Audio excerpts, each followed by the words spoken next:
Don't forget to like, follow, subscribe, and turn on notifications so that you will receive alerts when there are new episodes. Go get it. That's what I tell them. I've been grinding for so long, I wake up and chase my goals. I go out and I go get it. Hot or cold, that's all I know. I don't succeed, then I don't breathe. Success, what does it mean? If I conquer all my goals, then I'm living out my dream. Dig deep, go out and get it. Success Chronicles, compete until it's finished. Success Chronicles, go take care of your business. Success Chronicles, it's deeper than just winning. Success Chronicles.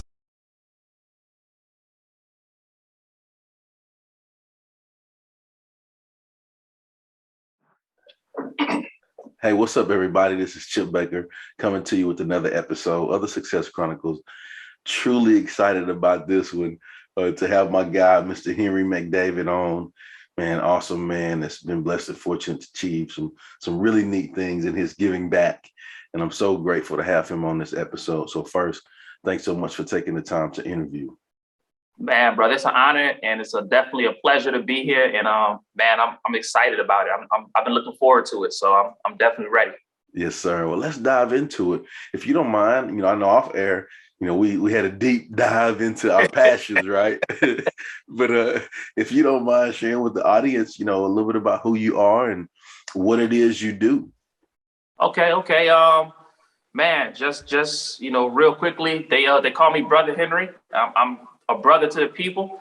I've been, I guess you could say not really an activist in the sense of like I'm not out with picket signs and stuff like that, but I've definitely been heavy and instrumental in my community, trying to help, change the conditions, especially where people that look like us are concerned. Man, currently I'm a business owner. I own several different businesses, but I have a baby. That baby of businesses. I own a private school that's actually a national school where we take students, and every student who attends the school has to start a small business. And then that student also has to publish a minimum of one book a year. And our goal that we're shooting for right now is to start producing six-figure earning students while they're in school. So we're looking at, and I'm going to tell you a background, right? For like all of my 20s into my early 30s, I did a lot of community work. I moved to the city, Rockford, and I asked the people in the city, what's the worst neighborhood in the city? They showed me, so I adopted the neighborhood. I went door to door to each home and introduced myself. And like I put on all types of things, fed the community, clothed the community, all types of things, brought money in, different avenues to help. But I arrived at this point, man, in life where I was like, I helped a lot of people individually. But if I die, then the good work that I'm trying to do dies with me. So I gotta position myself to create a system that can outlive me. A system that if I can give it to the people, I could be dead for 100 years. That system, if it's a good system, can still work. And so my works can live on after me. And so that's kind of how the school came about. It's like, how can I take the work I'm doing in my community and quantify it and then multiply it in a way where not only can it be it can be beneficial anywhere you pick it up and drop that system. It's like a factory line. Anywhere, anything you put on that conveyor belt is coming out the other side, as this type of product.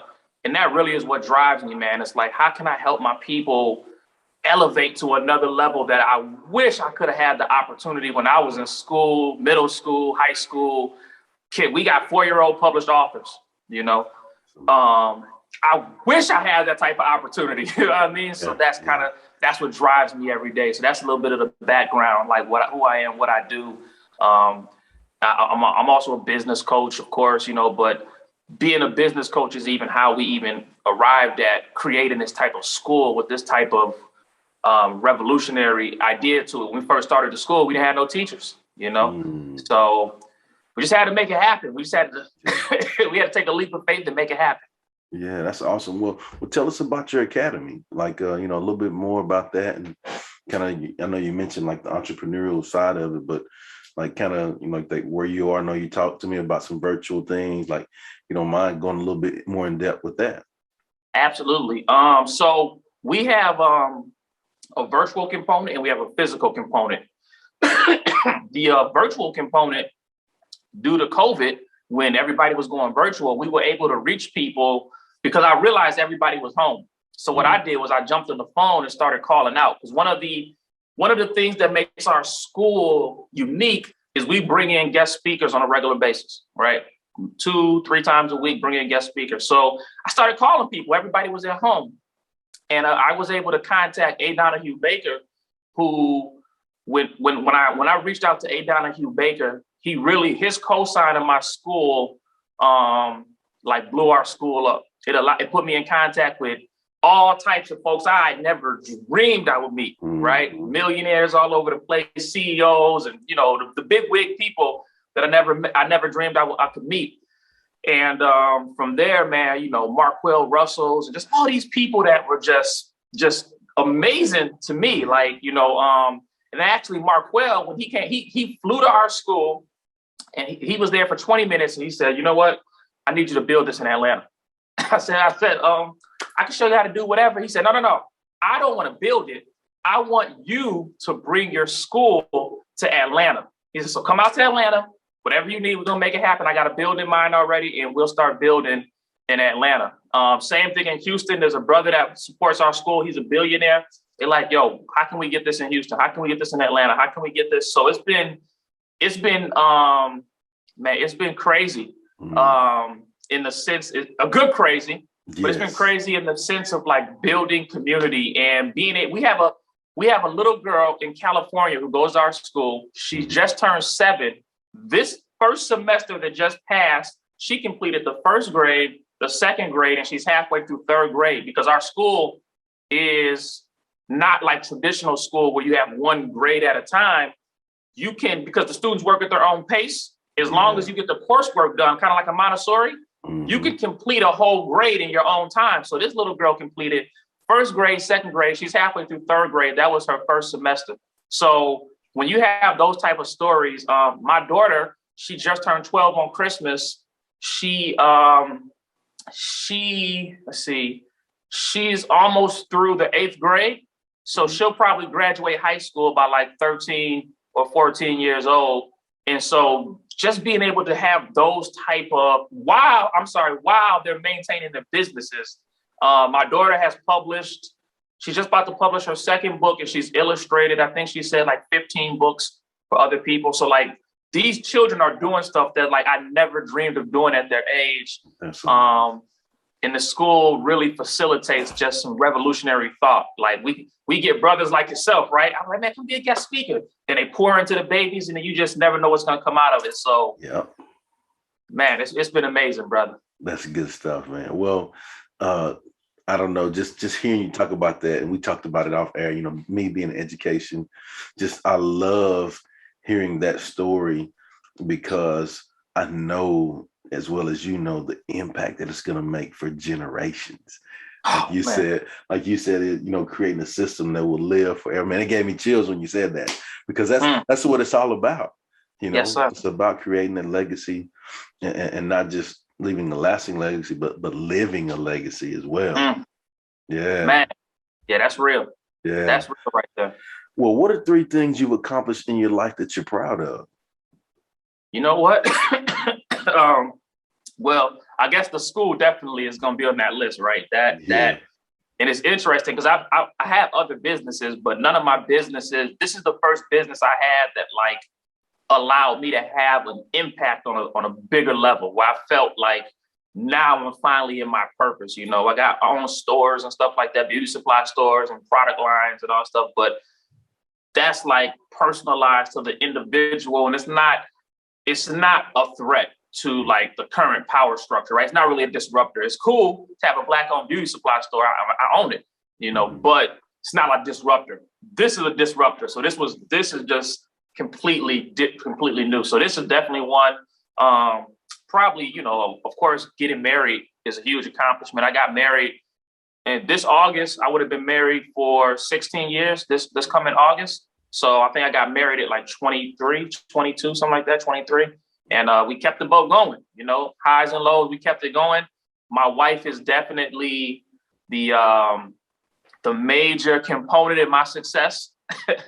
Matter of fact, I quote this to everybody. Napoleon Hill said in Think and Grow Rich, that the husband-wife mastermind alliance is the strongest mastermind you can have, and that a husband-wife alliance can get more done in 1 year than each one of you could get done individually in 7 years. So, man, having that queen on the board, if you're a chess player, you can make some real moves with that queen. So salute, shout out to my wife. She definitely, she's a power player when it comes to the way things are set up with our school and just everything in life.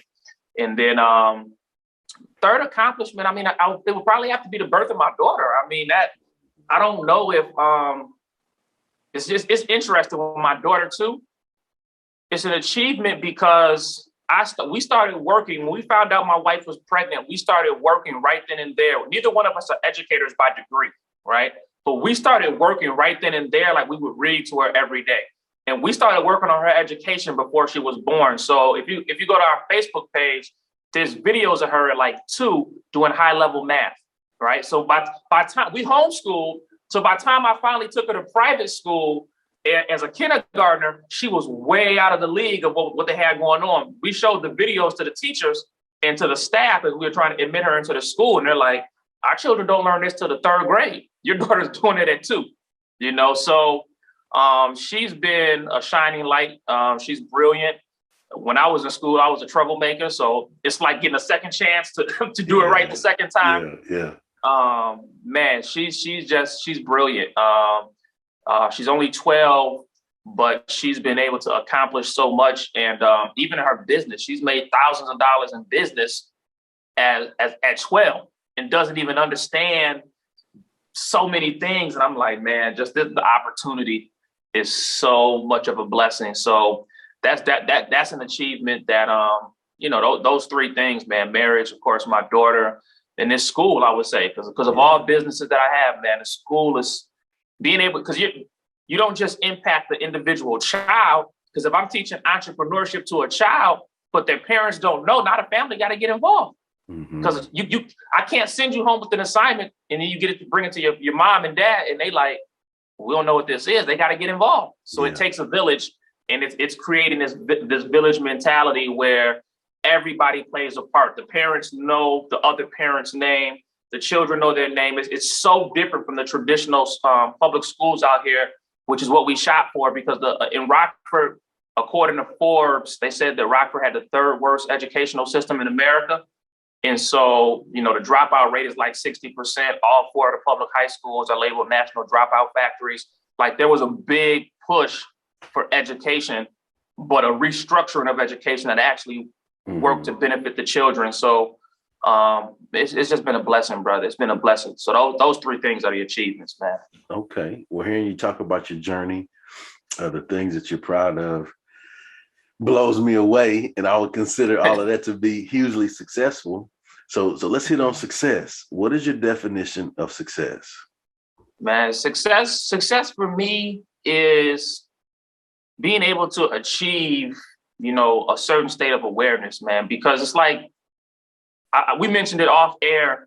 I wanted something that's important to me is that, I might not be at my highest level of success. I still have a long way to go, but for my mother, for my father, for, my family members to be able to see where I'm at right now and the trajectory of where I'm headed, that's so important to me. And it's just that awareness, because I remember, calling my big cousins and asking, like, let me just borrow $100. I could pay it back in like 3 months to, which now I'm like, okay, $100, we'll do with that. It's just that growth. One of the big things about success for me is that, and what drove me to the school is that nobody was teaching entrepreneurship in my community. And so I kept trying, and I went and I would get some money, spend it here, get some money, spend it here, invest in what I thought was a good investment. But nobody taught me what no target market was. Nobody said nothing about niche down. Nobody said nothing about having a business account, a tax account, no CPA, no nothing. I didn't even know what a publicist was. I never heard of these things before, right? And so because it wasn't taught in my community, I suffered the evictions. I suffered the foreclosures, the lights out, the gas off, Like we were so poor at one point. Me and my wife used to have to sneak to the YMCA right before they closed to take a shower at night because the water was cut off at the house. You know what I mean? And it was, as I look back on it, you know, I'm like, man, what if there would have been a brother in my community that looked like me, that sat me down and just said, hey, man, here's Think and Grow Rich. You know, here's how to win friends and influence people. Here's, you know, Richest Man in Babylon. Here's something for you to bite onto that's going to show you. Because I was an avid reader, but nobody showed me those type of books, right? Yeah. So success for me is, you know, the continual elevation and growth to just have that self-awareness, like where you came from, where you're at, what the future can hold, and potentially what you can do. For me, that's real success. It's not, you know, the cars and the houses. Those things are nice, but man, to be able to put a smile on my mama's face, to be able to have my younger brothers have a reason to look up to me, not just because I'm the oldest brother, but to be like, yo, that's our big brother. Like that stuff for me is success. Like that means more to me than everything else. Like that, because you can't buy that. You know what I mean? You can't buy that. You can't buy genuine, you know, happiness. And so for me, man, success is finding a place in life where you have genuine happiness, regardless of what's going on externally, internally, you have happiness. And that means everything to me. Love it, man. Well, before we get off, if you don't mind sharing with the audience where they can go follow you and show you some love and support, man. Definitely. So I just got hacked a few weeks ago. So I lost a bunch of stuff, thousands of followers and all the different type of stuff, but we building back up. So they can follow us, of course, on Instagram. My school has a page. I'm going to spell it because the name of the school is what they call like a hint, right? It's a hinter. So when you hear a name, you're like, oh, that school must be Black owned. I don't got to say it. you just know. So the name of the school is Kikifers, right? Like Kiki, do you love me? It's Kikifers. If you type that in Facebook and Instagram, my school will pop up. Our other businesses will probably pop up too. I got like 3 businesses with that name. But you can follow us on Instagram. We got a website, Kikifersacademy.org. And the website pretty much shows everything we do. Students' books is on there, community stuff. There's all kind of stuff on the website. It's really engaging. We're on Facebook, Instagram. We have a Patreon page where we upload all types of just content. You know, we just did something called how to attract millionaires to your inner circle without having 7 figures in your account.